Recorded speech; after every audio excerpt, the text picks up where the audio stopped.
우리가 다변화된 이 사회에서 각양의 이 모양 저 모양들로 살아가고 있습니다.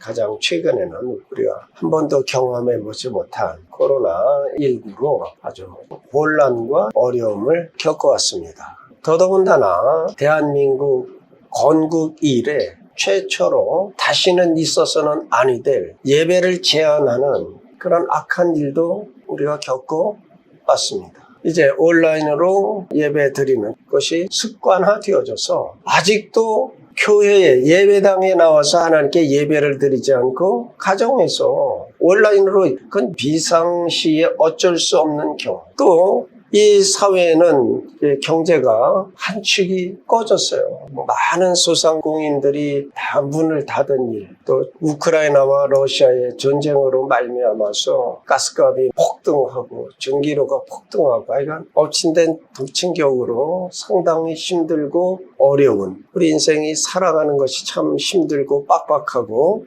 어렵습니다. 그러나 우리를 살게 하시고 우리를 풍성하게 하시고 이기게 하시고 여호와 하나님은 우리의 소망인 줄 믿습니다.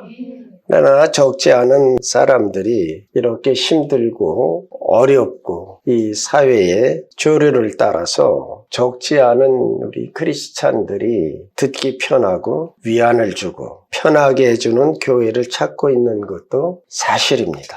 이러한 현상들이 보편화되어진 지는 이미 오래되었습니다. 그래서 상당수의 많은 우리 기독자들이 그게 별 특별한 일도 아니잖아요. 이렇게들 생각하고 있어요. 절대적으로 정상적인 신앙이 아니다 하는 것입니다. 이것은 우리 기독교가 무엇인지를 알지 못하는 무지에서 비롯되어진 것입니다. 오늘날의 기독교에 대하여 쓰여진 책은 수만만 권에 이릅니다. 지금의 많은 서점들이 안 된다고 하는데 그래도 되는 것은 기독교 서점이라고 합니다. 저는 이것을 굉장히 좋은 것으로 봐요. 근데 문제는 뭐냐면 만만의 책들이 우리의 신앙에 도움을 주나 그러나 그것들이 우리 기독교는 무엇입니까? 복잡한 것이 아닙니다. 단순합니다. 그 단순하다는 그 사실을 흐트려 놓으면 안 되는 것이죠. 예수 믿으면 천국. 아멘. 우리 기독교는 이중적 계시를 나타내주고 있습니다. 1차적으로는 예수 그리스도 안에서 하나님에 대한 계시입니다. 또 우리 자신들에 대한 것을 계시하고 있습니다. 그러니까 성경은 예수 그리스도 안에서 하나님을 계시하시고 우리 인간이 무엇인가를 계시하신다. 이 두 계시는 서로 연관되어 있습니다. 그래서 자기 자신이 죄인이라는 것을 모르는 사람은 하나님도 알지 못하는 사람이다 하는 것입니다. 성경에 등장하는 하나님을 만난 사람들, 아마 우리 모두가 다 그런 소망들을 갖고 있을 거예요. 하나님 나를 좀 만나주세요. 하나님 나를 만나주세요. 하나님 만나 뵙기를 축원드립니다. 네. 근데 우리가 생각하는 것과 실제로 하나님을 경험하고 체험하고 만난 사람들의 고백은 우리가 기대하는 것과는 상당히 다르다는 것입니다. 자, 이사야 선지자가 그 이스라엘의 선왕이었던 우시야 왕이 죽던 해에 성전에 들어가서 기도하는데 하나님이 그 성전에 임하여 주셨어요. 그래서 하나님이 임하신 그것을 보며 이사야는 선지자였잖아요. 하나님의 말씀을 백성에게 대언하는 선지자, 주의 음성을 듣고 대언하는 선지자. 근데 그가 여호와 하나님의 어미하신 임재하심을 만나 뵙고 하는 고백이 무엇이냐? 나는 죄를 위하다 할렐루야 이 말이 아니라 화로다 나로 망하게 되었도다. 나는 입술이 부정한 사람이요 나는 입술이 부정한 백성 중에 거하면서 만군의 여호와신 왕을 비었음이로다. 여러분 우리의 생각과 얼마나 다릅니까? 신약의 베드로 사도를 보십시다. 고기를 밤새 하나도 잡지 못하여 그래도 밤에 다시 나와서 고기를 잡겠다고 그물을 손질하는 베드로에게 오셔서 예수님이 내 배 좀 빌리자. 그리고 배에 타서 일장에 설교를 하시고 걔도 뱃삭을 주시려고 베드로야 저 깊은 데 가서 그물을 내려라. 내가 주의 말씀에 의지하여 들어가서 고기를 하여간 엄청 많이 잡았잖아요. 기적이죠. 그럼 오늘 우리 같으면 야, 내가 밤새 못 잡았는데 저 예수 저분 말만 들으면 이건 뭐 따놓은 당성이라나 기뻐 입이 뭐 이만해야 될 거 아닙니까? 이거 우리의 생각밖이라는 거예요. 성경은 뭐라 그래요? 그 앞에 무릎을 꿇고 주여 나를 떠나소서 나는 죄인이로소이다. 예수님을 만난 자의 첫 고백이 뭐예요? 나는 죄인입니다. 이와 같이 이들은 자신들의 죄를 즉각적으로 고백했습니다. 다시 말씀드리면 기독교는 먼저 우리 인생들로 하여금 자기 자신의 부패한 상황에 대한 진상을 바라보도록 하신다는 것입니다. 왜 그렇게 하느냐 하면 예수 그리스도가 절대적으로 필요함을 그들에게 깨닫게 하시고 예수 그리스도가 누구시며 예수 그리스도가 죽음을 통해서 우리 자신들을 위해서 무엇을 하셨는가를 이해하도록 준비시키기 위함인 것입니다. 마가복음 2장 17절에서 예수님께서 건강한 자에게는 의사가 쓸데없고 병든 자에게라야 쓸데있느니라. 내가 의인을 부르러 온 것이 아니요 죄인을 부르러 왔노라고 하셨습니다. 저와 여러분이 죄의 본질과 죄의 결과가 어떠함을 알게 되는 것은 우리의 영혼의 의사가 되시는 예수 그리스도 그분 앞에 갈 때 그때 알게 되어지는 것입니다. 우리가 지금 살피고 있는 수가성 여자와 예수님께서 요한복음 4장 시작을 하시면서 15절에 이르기까지 적지 않은 대화를 했습니다. 그러나 그 말들 중에서 그 여인을 감동시켰다는 느낌을 가질 수가 없습니다. 유대인으로서 사마리아 여인에게 물을 달라고 하여 그 여인을 잠깐 깜짝 놀라게 한 일. 또 예수님께서 영생하도록 솟아나는 생수를 주시겠다라고 할 때 잠시 그녀의 호기심을 자극시켰던 것뿐입니다. 그저 보통의 말들로 받아들였고 또 받아 넘겼습니다. 그런데 갑자기 예수님께서 그녀에게 던진 한마디의 말씀이 그 사마리아 여인을 소스라치게 깨웠습니다. 근데 그 말씀은 우리가 기대하는 친절한 말씀이 부드러운 말씀이 아니었다 하는 것입니다. 그 한마디의 말씀은 그 여인의 가장 심각한 실책과 깊은 죄책을 드러내 주었다 하는 것입니다. 가서 내 남편을 불러오라. 대번에 그 여인은 예수님의 이 한마디의 음성에 자신의 처지를 생각하게 되었다 하는 것입니다. 나는 남편이 없나이다. 그 여인은 할 수 있는 대로 빨리 그 대화를 끝내고 싶었을 것입니다. 내 남편이 없다 하는 말이 옳도다. 너에게 남편 5이 있었고 지금 있는 자도 내 남편이 아니니 내 말이 참되도다. 참, 내 말이 참되다고 하는데 왜 끌끌하죠? 자, 이 여인은 주님의 이 말씀을 듣고 뭐해서 요새 우리의 말로면 멘탈이 다 깨진 거예요. 내가 이성으로 이것을 뭐 어떻게 감당할 수 없는 자신이 그간에 살아온 부도덕한 삶을 한 번에 다 알아보시는 분. 자기의 생각과 행동들이 이분 앞에서 다 드러날 것을 알았습니다. 히브리서 4장 13절은 우리에게 이렇게 말씀해 주십니다. 지으신 것이 하나도 그 앞에 나타나지 않음이 없고 우리의 결산을 받으실 이의 눈앞에 만물이 벌거벗은 것 같이 드러나느니라. 이와 같이 성경은 주님 앞에 드러나지 아니할 피조물이 없으며 만물이 벌거벗은 것처럼 결산하시는 자의 눈앞에 드러날 것이라고 말씀하십니다. 그분이 저와 여러분의 마음을 보시고 계십니다. 우리 행한 모든 것을 하나도 빼놓지 않으시고 다 아시는 분이십니다. 사랑하는 성도들이여, 이 점을 분명히 인식하고 인정하십니까? 그리고 우리 자신의 죄를 그분 앞에 직고하게 될 것입니다. 만일 그러하다면 주님께서 여러분을 하나님께로 이끌기 위해 첫 번째 단계를 이미 열으신 것입니다. 인간은 누구나 자신의 죄에 대하여 말하는 것을 좋아하지 않습니다. 우리 인간들은 다 어느 정도의 뻥령들을 가졌어요. 여러분 약간의 뻥령을 가져도 좀 괜찮습니다. 그래서 요즘에 우리 기독교에서 잃어버린 설교들이 있어요. 사탄에 대해서, 지옥에 대해서, 우리의 죄에 대해서 설교를 하면 시대에 뒤떨어졌다 하고 우리가 듣기 싫어하여서 기독교 강단에서 이 설교들이 사라지고 있습니다. 이건 슬픈 일입니다. 그러나 실제로 성령의 감동을 받고 은혜를 받은 구원받은 성도들은 죄가 매일의 삶의 체험임을 인정합니다. 또한 인류의 최대의 난제가 바로 이 죄라는 것도 알고 있습니다. 성경은 죄의 문제를 우리가 생각하는 것보다 더 심각하게 다루고 있습니다. 갈라디아서 3장 22절에서 사도 바울은 성경이 모든 것을 죄 아래 가두었다라고 하십니다. 열왕기상 8장 46절에 보면 솔로몬이 예루살렘의 성전에 봉헌을 하면서 여호와 하나님 앞에 간구하는 기도 중에 범죄하지 아니한 사람이 없사오니라고 저들을 위해서 기도했습니다. 범죄하지 아니한 사람이 없사오니.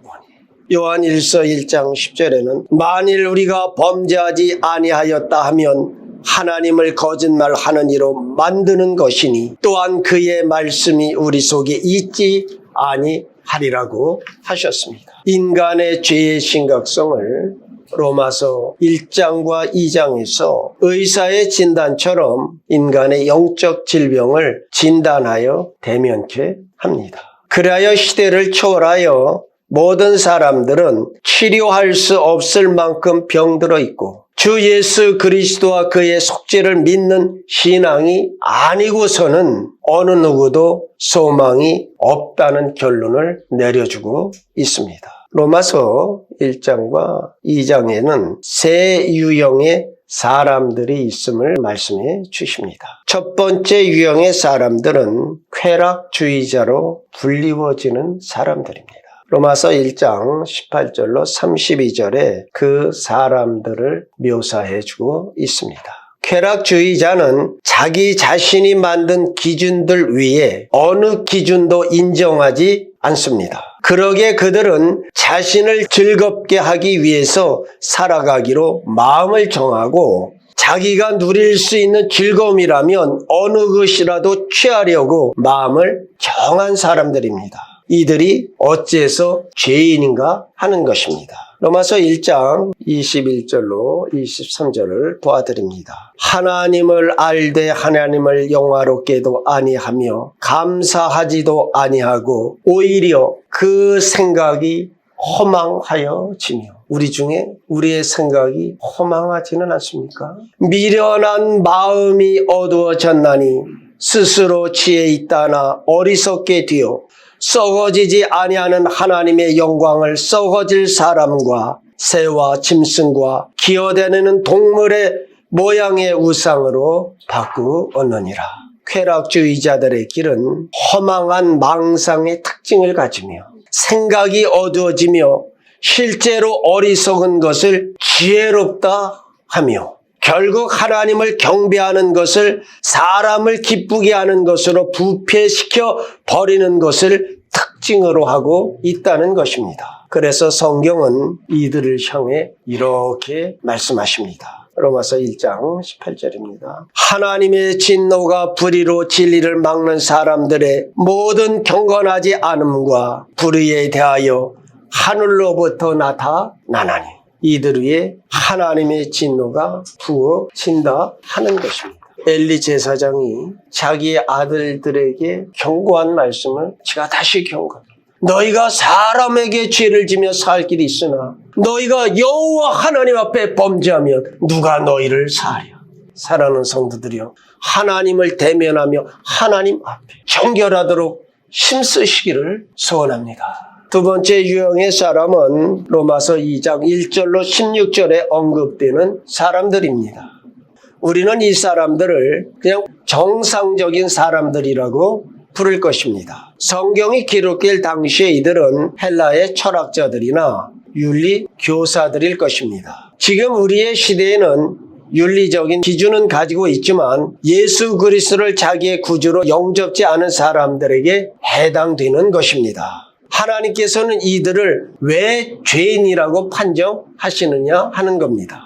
대답은 두 가지로 말할 수 있습니다. 첫째는 그가 죄인인 것은 하나님의 의의 기준에 미치지 못하기 때문입니다. 하나님의 기준은 완전합니다. 모든 사람들이 그 기준에 미치지 못한다 하는 것입니다. 두 번째, 그가 죄인인 것은 자기가 세워놓은 그 기준에도 미치지 못하기 때문입니다. 첫째는 무엇이요? 하나님은 완벽하시죠. 그러니까 인간은 그 기준에 미치지 못한다. 그럼 100번 양보해서 인간은 자기가 세워놓은 그 기준에도 미치지 못한다 하는 겁니다. 우리 중에 아무도 나는 쾌락주의자라고 하지 않을 것입니다.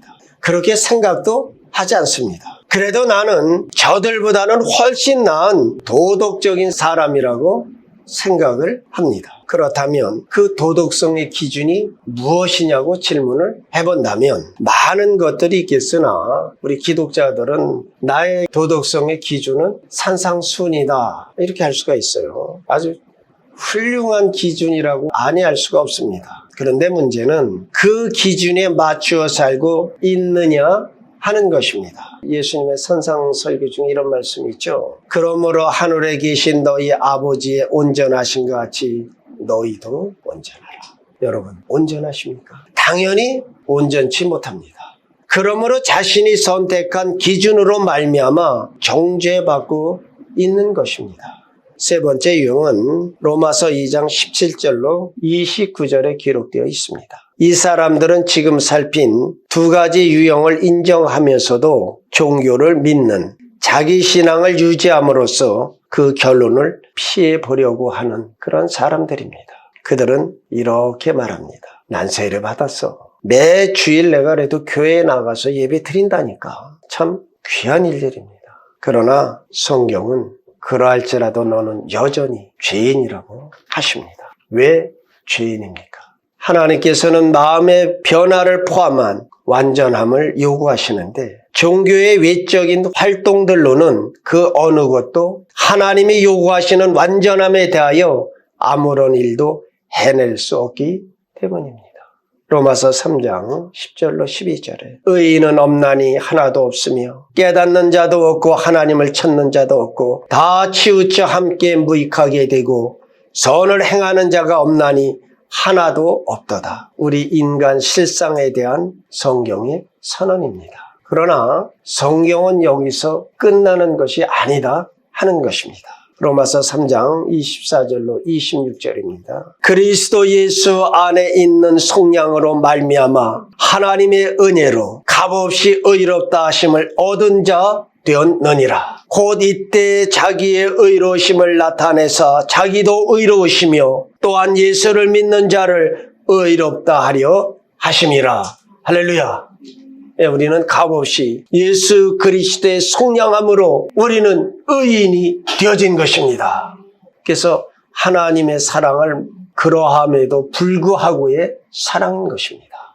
결정적으로 예수 그리스도를 믿는 자들에겐 심판, 즉 정죄에서 자유를 선언해 주십니다.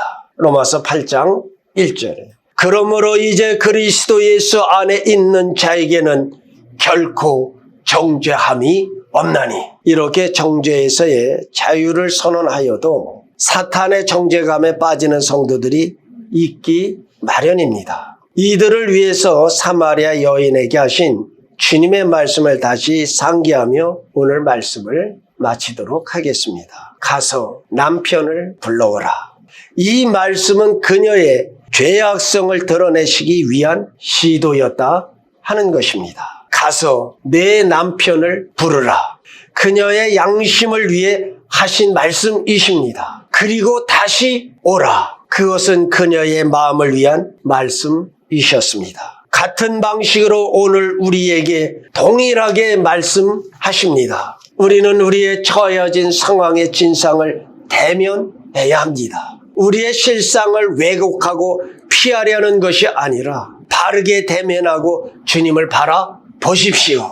그러면 주님은 우리를 이렇게 초청해 주십니다. 수고하고 무거운 짐진 자들아 다 내게로 오라. 내가 너희를 쉬게 하리라. 사랑하는 성도들이여, 주님의 이 초청에, 주님의 이 부름에 주여 내가 여기 있나이다, 주여 내가 주님께 나왔나이다 응답하실 줄 아는 성도들 되시기를 바랍니다. 그래야면 주님의 이 부르심에 응답하고 주 앞에 나오면 주님은 우리에게 쉼을 주십니다. 주의 초청을 받고 그분 앞에 나와 참된 쉼을 얻으시는 복된 인생들이 다 되어지시기를 우리 주 예수 그리스도의 이름으로 축원드립니다. 기도하십니다.